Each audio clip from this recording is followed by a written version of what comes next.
All right. Hello, guys. Can everyone hear me? All right. Awesome. Nice. I'm so excited to be here. So I have to tell you a little story about why I'm so excited to be here. I was actually at a conference giving a talk at the IEEE Women's Conference in San Jose. It's with these wonderfully brilliant young women engineers talking about how they wanted to get into tech, hardware, and software. And it was a brilliant conference to be at. But I took an overnight flight from San Francisco to New York. And as we landed, the right engine went on fire. And so I'm staring out my seat and I'm saying, there's something clearly wrong here. And for 2 hours, we were entirely stuck on the plane while 50 fire trucks came and doused the entire plane to make sure there was no fire or anything of that nature. So when I tell you I'm excited to be here, I'm just excited to be here. Just generally how I feel. But most excitedly, I'm here, I'm excited to give this talk. I'm really, thank you so much to Product Tank and to Tremors and to all of you for allowing me to talk about a topic I'm really excited about, how to design for the unknown needs of a new audience. So when we think about design thinking, especially as product managers, it's often associated with just the designer user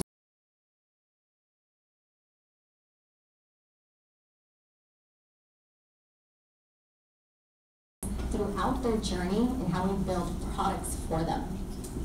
So I'm going to give you a few key methods that I've learned throughout my journey as a product manager and how you guys can leverage some of that in your career as well.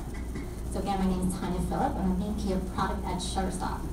For those of you who have no idea what Shutterstock is, or if you're my mom, Shutterstock is a global creative platform that matches contributors who upload or sell their digital content on a platform to customers who need that platform as well. It's a platform that empowers our customers with compelling content, innovative tools, and substantial use cases as well. So with that, I'm going to move on from Shutterstock and talk a little bit about aligning on a definition around human-centered design. Can you hear me? Tremors? Okay, good. As long as you can hear me, that's all that matters. All good. Okay. So let's align on a definition for human-centered design. So first of all, human-centered design is widely misunderstood. As I mentioned before, it's almost associated exclusively with the design or the user experience discipline, or it's seen as a collaboration tool that involves an enormous amount of post-it notes on a wall. But really, it's a human connection strategy, right? It's literally all the products that you build, they're just services and tools that are part of this larger human ecosystem that your clients are using or users are using, made up of tasks and deeper, almost spiritual human drivers. So it's an enduring commitment to quality, relationship building with your customers, and long-term thinking. When you embrace this philosophy in this toolkit, you'll be able to continuously anticipate and deliver against your customer's product and emotional needs as well. So design thinking is not just about customer value, but it's also about business value. So we in product management have the wonderful task of not just understanding who our customers are, what problem they're solving, but also enabling and ensuring that the solutions we deliver also deliver business value for our organization as well. And so part of design thinking is really thinking about all the potential touch points our customers have with their organization. It's everything from finance to our business model, from marketing to sales to customer care, all the way to the product itself as well.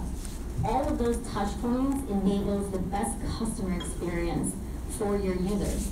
And it's important as product managers not to just think about delivery or execution of that product, but all the different points where we as a company are engaging with you as a customer as well.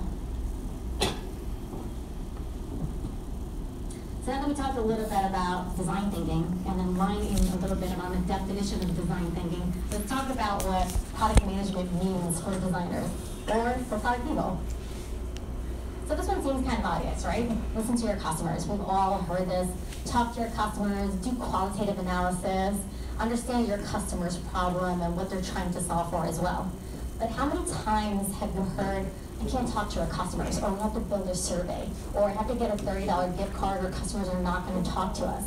I call BS on that. And the reason for that is social media. How many times are your customers trying to contact you or your company or your brand through social media. Customers today actually expect to engage with brands and consumers through social media. And I find that they're often honest and will construct an interactive dialogue with your customer or brand about what's working or what's not working for them as well. So when we talk about what qualitative analysis is, leverage your social media brands for it. So there are many times when our customers will engage with their CEO over Twitter, and he'll also include me in half of that as well. And if we use that to establish great relationships with our customers, but also understand what's working and what's not working well for them. But on the flip side of the coin, how many of you have heard of this company or this product called Smalt? Smalt is a balloon salt dispenser. It gives you the perfect pinch of salt. So what's great about Smalt is this is the classic example of a out there where they clearly have not vetted a customer problem or interacted to understand what the potential of their customer problem looks like in the market as well. Here's a couple of value props of Smalt. Wonderful Bluetooth-enabled speakers so you can play music in your dining experience. It also creates ambient lighting for your dining experience as well. This is a great example of products that have not vetted and understood their customer experience, nor understand what the market potential of what that looks like as well. But they went ahead and created a product. So I'm full of contradictions. As much as I tell you to listen to your customer, I'm also here to tell you, don't listen to your customer. Your customers don't create your solutions, you as product people do. But the majority of the customers that I talk to over my career of product management has always come to me with a solution, right? Hey, can you build feature X? Or only if you would do X, Y, Z, I would use your product in your company so much more. But that is not the solution that we're looking after, right? We're here to find what's the underlying problem, and is that a problem worth solving? Let's talk about Motobag. That's literally their slogan is, the carry-on that carries you. What's great about Motobag is that they really understood a problem. How many of you ever been to Heathrow? It takes 40 minutes to get from one end of the terminal to another end of the terminal. It is really long distance. And if you had a heavy bag to carry, I get why you would want someone to motorize that for you. But if that's the solution, how much is your market potential around there? So as much as your customers have validated a problem and shows you that this is a problem worth investing in, the solution is not going to come from your customer. And it's really up to us as product people to vet and understand what's the best way to help solve that problem for them.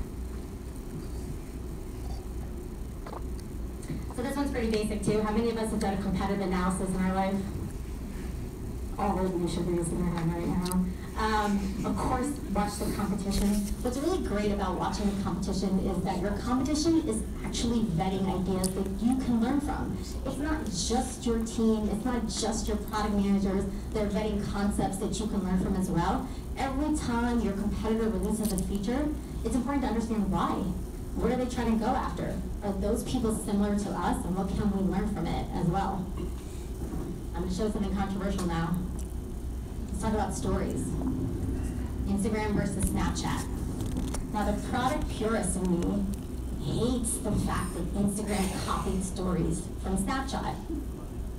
There's no way they should have done that. Snapchat was the one that invented it in 2013, and they did a fantastic job of creating something of value for their customers. But now it's 2018, and Instagram has stories and Snapchat has stories. Who do you think won? Instagram won, guys. And the reason for that is because they had a much more diverse customer base, and they were able to show a unique proposition to a larger customer base that showed value out of it. Remember who Snapchat was going after? The college student, right? And the post-college student, so the 18 to 26 range. Instagram demographics are much more wider. And if you look at the key KPIs that they were going after, increase customer value, increase customer usage, and increase your number of customers, they hit it out of the park with that one. So while most of us always want to be innovative, we always want to be the next Steve Jobs, come up with the best potential solution, it's also okay to look at ideas that have been vetted ideas that people love, and see if it's something worth you implementing as well. But also don't watch your competition. Because the truth is, if you're only ever looking across the street, you're only doing as much or as well as your competitors, right? So there's this entire white space that is being unaddressed. And if you and your direct competitors that you know today aren't addressing it, somebody will. And so the only way to leapfrog past your competitors is to always constantly looking at the white space of where people are competing, where they're not competing, or people who aren't doing it well. And understand that that's a potential space that you want to be in as well. So this is pretty basic, right? Define your data, know your KPIs around it. But what's really interesting about data is that what I've found through working with many data-driven product managers is that many focus on what I call the basic KPIs. Your user numbers, your daily, weekly, monthly user numbers, your usage, activity, LTV, etc.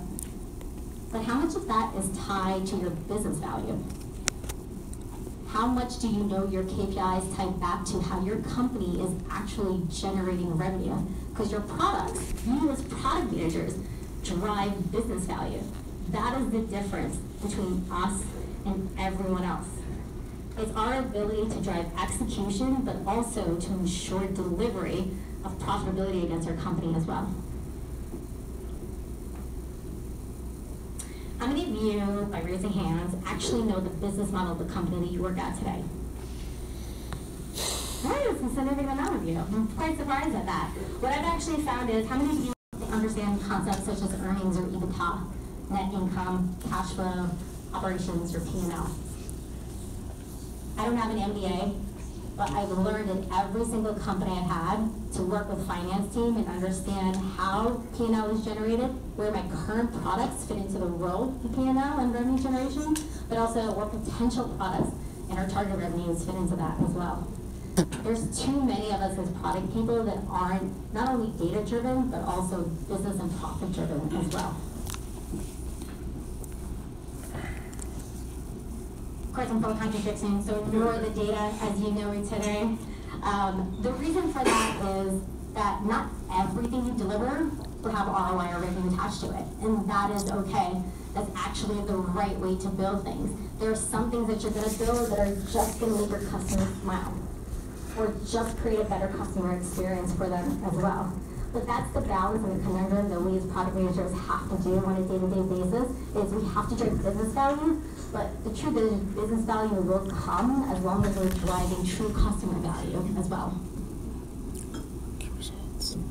This is a great example of how we need to ignore the data. This is something that we have at Shutterstock, but also Intercom has it as well. This is what we call a map. Intercom actually has an interactive map that they give to their customers, and every time something is downloaded, it shows you where globally some of their content or one of their customers actually chatted with them. We at Shutterstock also have a map, this is on the right-hand side over here, for the seller side of our marketplace. So sellers come to us, they upload their digital content, we show them on a map where their content is being downloaded. Contributors, as we call them internally, or sellers on the marketplace, love this map. It shows them where all their content is being downloaded, where the customers are using their content as well. Now, when you look at the data slowly, what you find is that it's our highest used features from our sellers. They engage with it almost on a weekly basis. They share it, they take snapshots of it, they tweet it, they do multiple things with it. So if you look at the data slowly, what you can find from it is that we could double down on it. We could build the best map in the whole world. We can show a timeline. We can tell you when your content is being downloaded. We can give you encouragement in terms of what other content you can download from it as well. But we didn't. Do you know why we didn't? Because our customers were only using it as a marketing campaign. What our sellers were doing was they were actually just tweeting it and showing it to people because it made them feel good. They were like, hey, I'm uploading this content and so are other people. And look how they're getting value out of it. So creating or doubling down on the content wouldn't have provided any real value. Sure, we would have moved some KPIs. We would have got more contributor engagement from it. We probably would have increased the number of contributors. We probably would have increased the number of content as well from our sellers as well. But it really wouldn't have provided any true customer value. So it's not just about the data, but it's also understanding the value that you're bringing to your customers as well.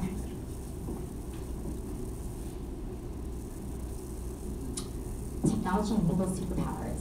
So I gotta do a little plug about Shutterstock because my PR team would tell me around it. But what I really love about where technology is today, and we know that there's so much of it, from machine learning to artificial intelligence to computer vision, is that all this technology enables our customers to work better, to live easier lives, to feel smarter. But part of our jobs as product people is to figure out how that technology would work for the customers. How would it make them smarter? How would it make their lives easier or their work easier as well? So let's take machine learning for example. Machine learning is just that, a learning algorithm. But it fundamentally changes the way we approach traditional product management, right? Traditionally, you build a feature, you throw it out, you might A/B test it as well. You get it out there for 4 weeks, you wait for stat significance, and then you see which wins, the control or the experiment. It doesn't work in the world of machine learning and learning algorithms, right? So when you have a learning algorithm, what you're gonna have is not just one iteration, you're gonna have multiple first iterations. So how do you learn in that world? Because the truth is, your first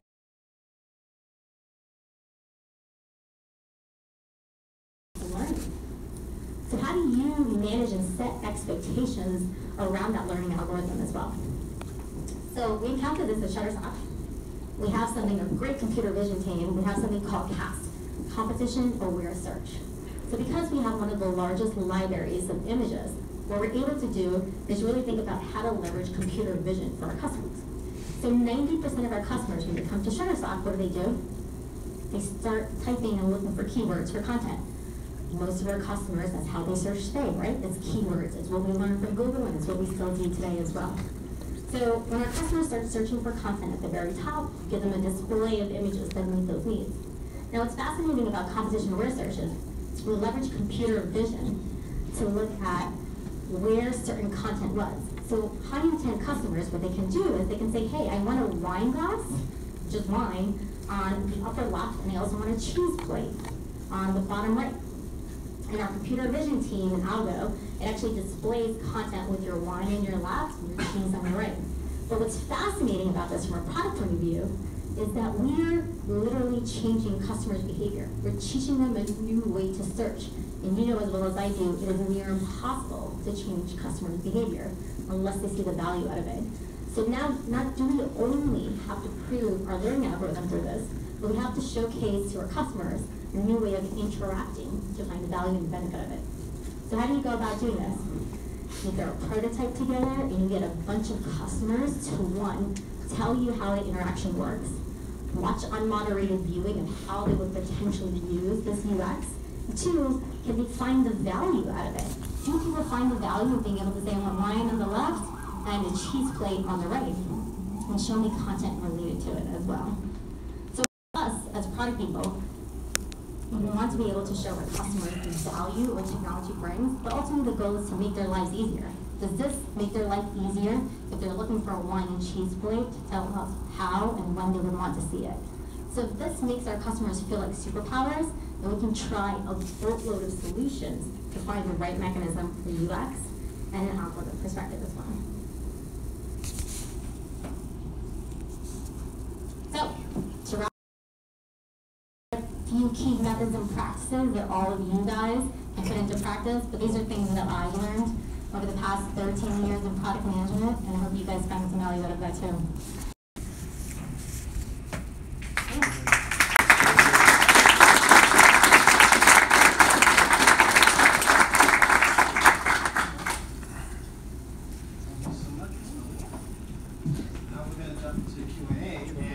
Here to lead our Q&A this evening is Ms. Karen Quinette, VP of UX.